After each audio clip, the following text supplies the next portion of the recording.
Let's talk about a practical problem that comes up once in a while, and it came up once, and BJ, you found a solution. I settled a case against UPS for a substantial sum of money, and the defendant, actually two defendants, turned around and said, we're not going to touch the structure because we don't want to deal with an assignment, we don't want the responsibilities down the road. What can a lawyer do if they run into that problem? Yeah, in that case, I don't know how familiar you guys are with 468B qualified settlement funds. They're very prevalent now in all the big mass tort cases. Almost every single one of them is a qualified settlement fund. But really all a 468B is just kind of like a magic escrow account. It's really just an account that's set up that has a court order saying that this is a 468B, which means money can be paid into this account and no constructive receipt has happened. Now, to Tim's point, where the mass tort cases, we use these all the time, but in the individual, the one-off cases, when you have a problem defendant that does not want to deal with the structure at all, do any of those kinds of things, a 468B can be set up to, and the 468B basically becomes kind of the substitute defendant. So in problem cases, we use them a lot. We use them a lot in the non-mass tort cases when there's multiple claimants or just multiple defendants. So there's money coming in at all different times, those kinds of things. So there's a lot of different uses for that. And so in other words, the defendant in that case, instead of signing off on assignments and doing the structure, they simply write the settlement check to the fund, and it can be structured on right, yeah, when it's really easy. When, there's no, if you've done structures before, there's, instead of a one-page cash release, you may have a 12-page release that has all the tax language in it, things like that. When there's a 468B involved, all the defendant does is really, on that first line of the cash release, instead of $1 million paid to John Smith law firm and John Doe client, it basically just says $1 million paid to whatever the name of the qualified settlement fund is, and everything else is the same. And the great part about it is the defendant can, you set this up, and any judge can set it up, but 9 times out of 10 we use the same judge that has jurisdiction over the case or that's doing the case. But they're done. They don't have to worry about any Medicare issues, liens, all those kinds of things. Your client doesn't have to have this, if they are going to do a structure or they aren't decided yet, if the attorney is going to defer his fees or not. All those things can be dealt with later. The defense is out of it. 468B is set up. The defense pays into it. They're done. They're completely done and out of the case. What about in a situation where you just have a straight one plaintiff, one defendant, no liens? Can you still do a 468B in that case? You can.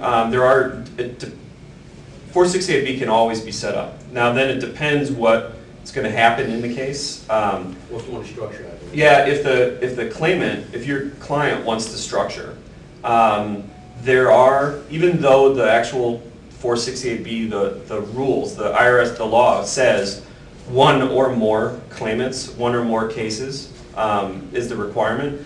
If the claimant wants to structure, there's certain life companies that won't accept a single claimant 468B. Some of them will, some of them won't.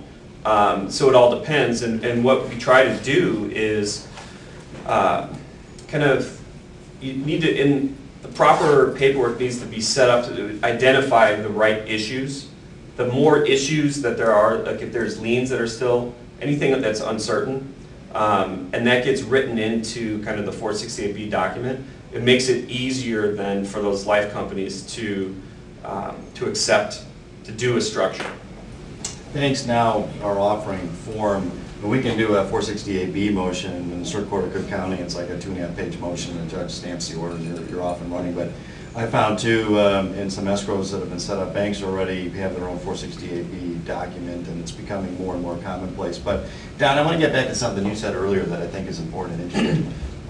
You talked about situations where maybe we should be concerned about a broker becoming our agent. Tell us about that. One of the things that we've done internally at our firm, because we do a lot of mass tort, we do pharmaceutical, asbestos, whatever, and one of the things that we're very careful about not doing is representing to the world or to the client that this company works for Motley Rice. There's actually case law out there on this. It's very important, in my view, for two reasons. One, for your firm's liability. Two, for your client's benefit. That whenever you're talking about settlement, give them 2 or 3 structure firms. You can tell them honestly which one you like, or why you think in one case somebody was a little more gentle in how they handle the issue is more appropriate, or how somebody's more aggressive with a certain type of financing. But in the end, don't put the structure person out there as an arm of your firm, because you can get sued if there's something that goes wrong with the structure itself. I also find when you put 3 companies out for a particular client, now those 3 companies know that they have to do the best for that client.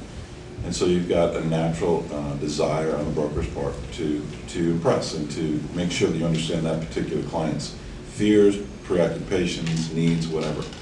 So we're very candid with the companies that we use them and we use other firms. We even tell them. I mean, we bring them together for conferences, and they come and hang out and act silly at night with us. But in the end, they all have different approaches, different products, different styles, and sometimes one is better for a client than another. After your client has gone through that process, and your client still decides not to do a structure, it is critically important for the plaintiff lawyer to get an acknowledgement from the client. There's case law on it. People have been sued for not properly advising their clients about it. It's a 1-page form. Any one of these brokers can give you a copy of the standard form. But there's not a case that I settle now that's $1 million or more case that I do not require, even if it's somebody that doesn't fit a profile of a typical settlement, that I don't require that they sign an acknowledgement of structured settlement form where they say, I understand what the product is and I'm choosing not to do it. And that's just good internal business for your firm. And every one of the broker firms appreciate that, because you're giving them entree to that client to explain it. And even if they don't have that product, well, now they've worked that much more with your firm to build a relationship. And we're going to talk about attorney's fees here in a moment, but before we do, just a couple more points that I'd like to hit on. In today's age of economic uncertainty and opening them up the Wall Street Journal or the USA Today money page and seeing companies going upside down, whether it's AIG and some of the other bigger financial companies. BJ, can you tell us why our clients have safety and structures? Yeah, and actually the AIG stuff in the fall of 2008 was a great. It turns out it was a great thing on one level for our industry, and that's we've been preaching for 20 years in our industry how safe these structures were, how safe they are, all the different state rules that require certain capital requirements, and then when all of a sudden when the AIG thing happened.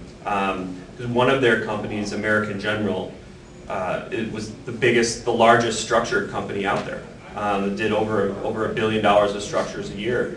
And we saw it play out. Here's AIG, everybody's trying to get all their money, and they had 3 to 5% more in cash reserves sitting there for all of their future liabilities for the structures that they had done. And the New York State Commissioner said, no way. All different kinds of people tried to get at it, including the government. The New York State Commissioner basically said, no way, nobody's touching this money. And everybody that had, whether it was American General life insurance policies or structures and all that, nobody had, at no point were they in jeopardy of losing anything. So it's kind of like now we can, we talk about it a lot. It's like, hey, this is what happens, this is what we're always talking about. Now it did hurt from a perception standpoint, because everybody, oh my God, AIG's going under, all this kinds of stuff. So we had to work to kind of counter that, but ultimately everything that we've been saying that structures do happen. I think in Illinois, the Department of Insurance and the regulator requires for a structured annuity to be reserved at 103%. Mm-hmm. They're audited, so This is something I've been educated my clients on, but they seem to get that. It's different in every state. It's different in Yeah, every state. Well, good. Before we move on to talk about attorney fees, I said, have to ask Don a question, because I think it's a post-trial or post-settlement consideration in every case. Don, what do you think of confidentiality, and how do you deal with it? I try to avoid it from day one, unless my client wants it. And there are some instances where something very public like 9/11, you end up fighting for confidentiality more than the defendants, because those folks get preyed on by every single financial advisor in the world. And from day one, right after 9/11, these folks were getting solicitations about what to do with their soon-to-be millions. But for the most part in a deal, I think confidentiality is, I personally think it's important. I don't think that the tort system is just about the compensation. I think it's about the compensation, the questions, the answers, the accountability. So I try to discourage it, stay away from it as much as I can. And then, of course, we're all in business, so there's the marketing part of being able to say, well, this is what I did with my client that you want other clients to know about. All that said, I don't think we have the upper hand on that unless the case is just a rock crusher. And that's just one of those issues that we don't have the leverage as much as Yeah, defendants. the phenomenon that we see is that they're pushing us for confidentiality, we're fighting my confidentiality. At the same time, they're negotiating with settlement reporters that are 5, 6 years old. And so we're not seeing or learning, although we have a pretty good idea, regardless of the type of case it is, med mal, construction, whatever, that there are higher numbers out there. So I think the damage done to the system over the long term is that it holds down fair and reasonable recoveries because they're simply not being reported. And it's something that we all have to deal with. In Illinois, judges in probate court and wrongful death case are going to require a disclosure, and it's really seldom that a judge will circumvent public filing in a death settlement. But I wanted to get your thoughts on that. Can I add something to that too? Yeah, One thing sure. you want to think about too when you're doing the confidentiality stuff is there's actually a tax case called Dennis Rodman. So you all remember when Dennis Rodman got That's kicked? right. Amos is the name. Yeah, exactly. Yeah. And when he kicked the guy in the face, the photographer, when he was playing for the Chicago Bulls, they actually had a confidentiality section, and they actually ended up fighting over the fact that a portion of the money in that case was argued to be said as being paid for the confidentiality more so than the actual injuries that were sustained. So they ended up taking what was 104A2 money and now making it taxable money.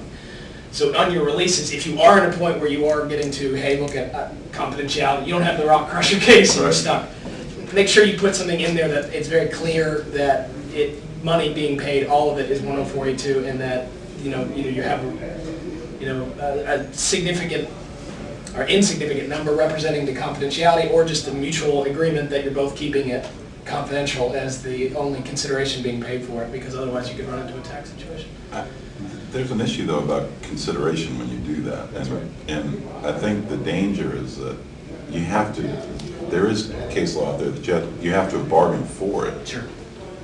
So I'm still very nervous about that whole issue. Yeah. I mean, I think that's one thing that probably this association should sort of get their arms around and recommend a certain type of language, because you can go too far the other way on that and then end up not having confidentiality because of the fact that there was no consideration in the way that you've worded the release for that particular item.